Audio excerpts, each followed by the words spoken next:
क्या हाल है। तो जैसे कि माइक्रोसॉफ्ट ने अनाउंस किया था कि 14 अक्टूबर 2025 के बाद कोई भी सिक्योरिटी अपडेट्स, बग फिक्सेस या फिर टेक्निकल सपोर्ट नहीं मिलेगा विंडोज़ 10 पर। तो अब 14 अक्टूबर बीत जाने के बाद क्या ऐसा है कि जिन पीसीज पर विंडोज़ 10 इंस्टॉल थी वो चलना बंद हो गए हैं? नहीं, बिल्कुल ऐसा नहीं है। जिन भी पीसीज पर विंडोज़ 10 पहले इंस्टॉल थी वो आज भी चल रहे हैं, लेकिन उन पीसीज पर मालवेयर, हैकर्स और कंपैटिबिलिटी के इश्यूज बहुत ज़्यादा बढ़ जाएंगे। बात करें विंडोज़ 10 की तो ये 2015 में आया था और ऑलमोस्ट 10 साल के बाद हमें इसे बाय बाय करने का वक्त आ चुका है। अगर आप लोग भी विंडोज़ 10 यूज़ कर रहे हैं और कंफ्यूज है कि आपको आगे क्या करना चाहिए, तो ये वीडियो आपके लिए ही है। इस वीडियो में मैं आपको कुछ वेज बताने वाला हूँ। अगर आप विंडोज़ 10 के यूज़र हैं तो आप इनमें से कोई भी एक तरीका चूज़ कर सकते हैं, और अगर आपके पास कोई बढ़िया तरीका है तो आप कमेंट सेक्शन में है जो कमेंट करके बता भी सकते हैं। पहला तरीका है माइक्रोसॉफ्ट का एक्सटेंडेड सिक्योरिटी अपडेट्स प्रोग्राम।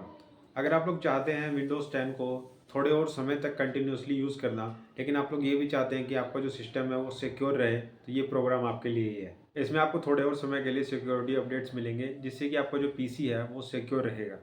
लेकिन ये कोई परमानेंट सॉल्यूशन नहीं है। इसमें आपको नए अपडेट्स या फिर बग फिक्सेस नहीं मिलेंगे। बस इसमें ये बेनिफिट है कि आप थोड़े और समय तक विंडोज़ 10 को सिक्योरली यूज़ कर पाएंगे।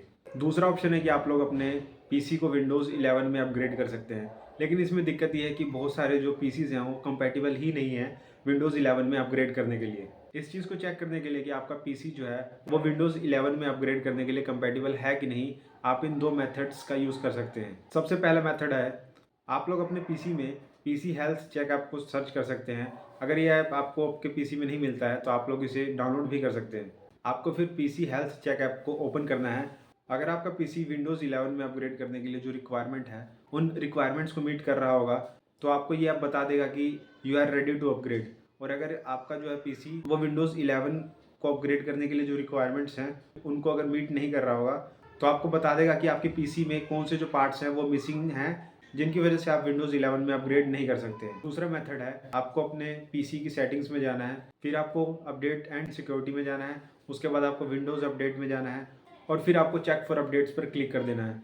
अगर विंडोज़ 11 का अपडेट आ गया होगा और एलिजिबल भी होंगे तो आपके पास ऑप्शन आ जाएगा डाउनलोड एंड इंस्टॉल करने का, और फिर आप लोग डाउनलोड एंड इंस्टॉल करके सिंपली अपने जो पीसी है उसको विंडोज़ 11 में अपग्रेड कर सकते हैं।